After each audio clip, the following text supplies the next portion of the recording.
তো চলো আমরা দেখি যে কারশফের সূত্র ইউজ করে কিভাবে I1 I2 I3 এর মানটা আমরা ক্যালকুলেটরের মাধ্যমে বের করতে পারি।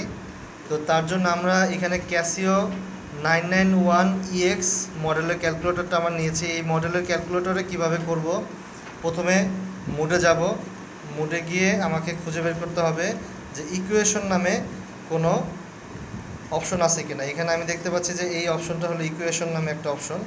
এই ইকুয়েশন অপশনটা সিলেক্ট করতে হলে আমাকে এ নামক একটা বাটনটা ক্লিক করতে হবে। এ পাওয়ার জন্য আমাকে যেতে হবে যে এখানে দেখো একটা রেড কালার এ লেখা আছে, মানে আলফা চাপ দিয়ে তোমাকে এই বাটনটা চাপ দিতে হবে, তাহলে তোমার সিলেক্ট হলো।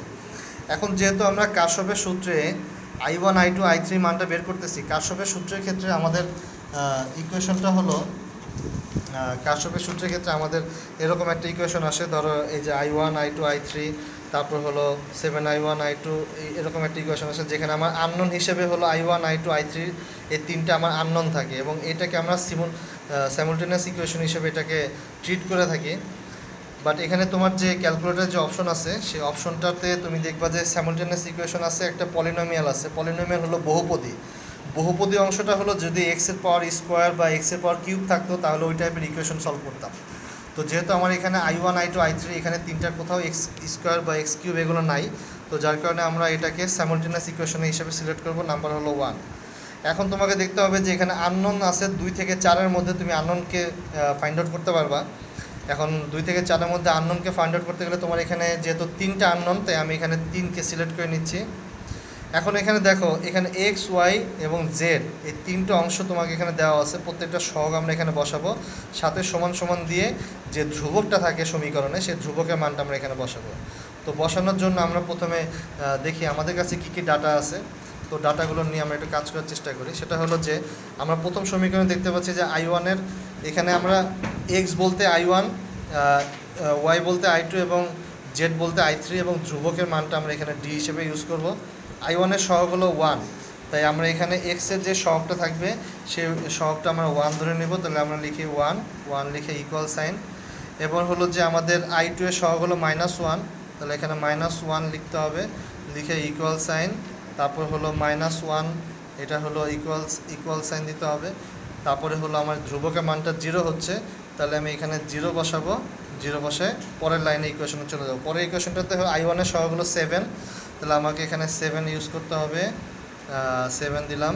এরপরে হলো আমি চলে যাব 4I2 হলো এখানে 4 দিতে হবে। তারপরে হলো এখানে যেহেতু I3 নাই, তাহলে আমার I3-এর অংশটাতে 0 লিখতে হবে। আর হলো যে মানে এখানে ধ্রুবক হিসেবে সমান সমানের ডান পাশে নিয়ে যেতে হবে, কারণ আমার এখানে দেখো যে এখানে একটা সমান সমান চিহ্নের পরে যে সংখ্যাটা আছে ওটার নিচে, তাহলে আমি ওই সংখ্যাটা এখানে আমি পাচ্ছি হলো -12 হবে, তাহলে আমি এখানে লিখবো হলো -12। তো 12 লেখার পরে এরপরে আমরা চলে যাব হলো পরের সমীকরণে। I2 এর সহগ হলো 4, কিন্তু এখানে আমার I1-এর সহগটা লাগবে, সেক্ষেত্রে I1-এর সহগটা 0 আমাকে বসাতে হবে। I2 এর সহগটা হলো 4 আমাকে এখানে বসাতে হবে। তারপরে হলো I3-র সহগটা হলো -13টা আমাকে এখানে বসাতে হবে।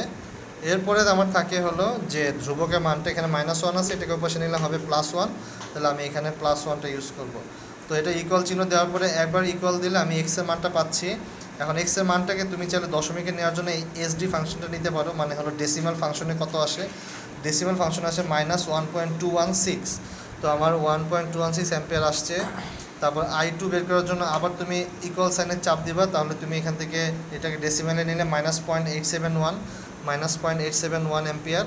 আর হলো যে I3-র মানটা বের করার জন্য এবার আরেকবার চাপ দিবা, তাহলে তুমি এখান থেকে -0.345 অ্যাম্পিয়ার তুমি পাবা। তো আশা করি এইভাবে তোমরা পলিনোমিয়াল বা সাইমultaneous ইকুয়েশনকে ইউজ করে ক্যালকুলেটরের মাধ্যমে 991EX মডেল ক্যালকুলেটর দিয়ে তোমরা একটা তিনটা চলক বিশিষ্ট বা তিনটা অজানা বিশিষ্ট সমীকরণকে তোমরা ইজিলি সলভ করতে পারবা।